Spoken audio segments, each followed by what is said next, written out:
Hello दोस्तों, कैसे हैं आप सब। आज की हमारी कहानी है इंतजाम। पूरे शांति विला को नीले रंग के गुब्बारों और झालरों से सजाया गया था। बहुत सारे मेहमान इकट्ठे हो गए थे। आज महेश जी के पोते के नाम संस्करण का प्रोग्राम है और शाम को बच्चे के काजल लगाने का प्रोग्राम। प्रिया अपने प्यारे से गोल मटोल बच्चे को देखकर बहुत खुश हो रही थी। तभी बुआ जी ने आकर पूछा, प्रिया बहू, आज तो तेरे मायके से भी सोहर का सामान आ रहा होगा। भाई, हमारे यहाँ तो मायके से गुड़ सोंठ के लड्डू, पिड़िया और मेवा का पाग आता है। जच्चा भी खाती है और पूरे मोहल्ले में बढ़ता है। तुम्हारे यहाँ से कौन आ रहा है? प्रिया ने कहा, बुआ जी, मेरा मायका तो बहुत दूर है, भाई आएंगे।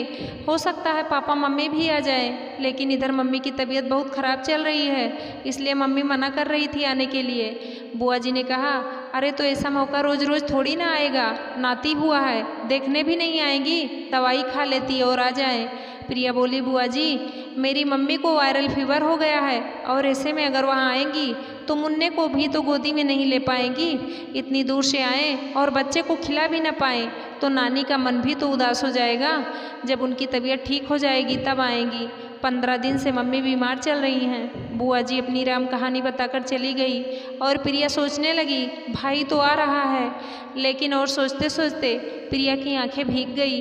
अपने मन में सोचने लगी, ऐसे दिखावे से क्या फ़ायदा जिसमें किसी को इतनी तकलीफ़ हो। मम्मी तो बीमार हैं, वह तो कुछ भी बनाकर नहीं भेज पाएंगी। तभी सासू माँ अंदर आई और प्रिया की आंखों में आंसू देखकर बोली, क्या हुआ बहू, तुम्हारी आंखों में आंसू? किसी ने कुछ कह दिया है क्या?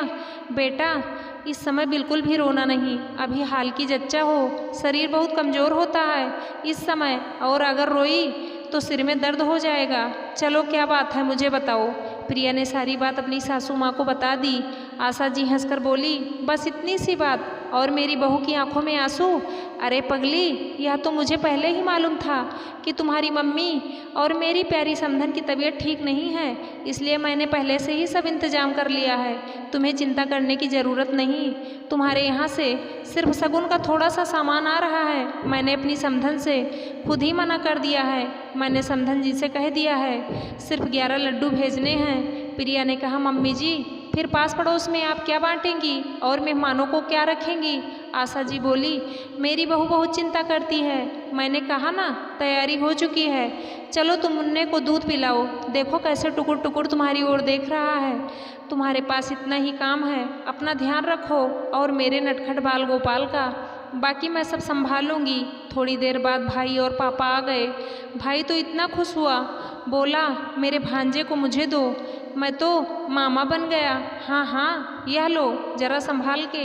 बुआ जी को मज़ा लेने में बहुत मज़ा आ रहा था। वह आकर बोली, मामा खाली हाथ आया है, यह कुछ लेकर के आया है भांजे के लिए और अपनी बहन के लिए। आशा जी ने कहा, जी आप बाहर तो आओ, तो मैं दिखाऊं आपको बहू के मायके से क्या क्या आया है। अब यहाँ सोअर में तो दिखाने से रही सामान, चलो आप मेरे साथ आओ। प्रिया ने भाई से पूछा, भाई मम्मी की तबीयत कैसी है? भाई बोला, बिल्कुल फिट, चकाचक। नानी तो हवा में उड़ रही हैं, आने की जिद भी कर रही थी, लेकिन हम लोगों ने मना कर दिया क्योंकि अभी बहुत कमज़ोर हैं और कहीं बुखार फिर से रिपीट ना हो जाए। तभी आशा जी एक प्लेट में 2 लड्डू लेकर आई और प्रिया से बोली, बहू यह लो, तुम्हारे मायके से लड्डू आए हैं, इन्हें खा लो और ऊपर से फीका दूध पी लेना। बुआ जी भी लड्डू खाते हुए बोली, लड्डू तो बहुत स्वादिष्ट है बहू, तेरी मम्मी ने खूब मेवा और चकाचक घी डालकर लड्डू बांधे हैं। इतना घी है कि मुंह में डालते ही घुल जाए। मैंने तो ऐसे स्वादिष्ट लड्डू पहली बार खाए हैं। प्रिया बड़े ही प्यार से अपनी सासू माँ की तरफ देखने लगी और नज़रों ही नज़रों में उनका शुक्रिया अदा किया।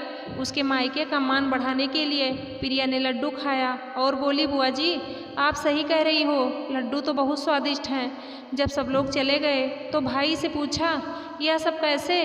भाई ने कहा, यहाँ से मम्मी जी ने फ़ोन कर दिया था, सिर्फ शगुन के 11 लड्डू बनाकर भेजें, बाकी वहाँ पर बनवा लेगी। मम्मी ने तो बहुत मना किया था, लेकिन वह मानी ही नहीं।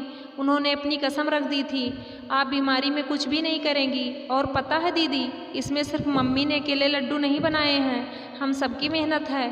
पापा ने आटा भूना, मेवा काटी। प्रिया ने पूछा, अच्छा तेरी क्या मेहनत है? भाई हंसकर बोला, मैंने चक्कर बताया था लड्डू मीठे हैं कि नहीं। और दोनों भाई बहन खिलखिलाकर हंस पड़े। भाई ने कहा, दीदी सच में तेरे ससुराल वाले बहुत अच्छे हैं, तू बहुत किस्मत वाली है जो इतनी प्यार करने वाली सासू माँ और ससुर जी मिले। प्रिया बोली, सच में भाई, इस मामले में तो मैं बहुत किस्मत वाली हूँ। मम्मी जी हमेशा मेरे मायके का मान बढ़ाने की कोशिश करती हैं, जैसे उन्होंने आज किया। धन्यवाद दोस्तों। आशा करती हूँ आपको मेरी कहानी पसंद ज़रूर आई होगी।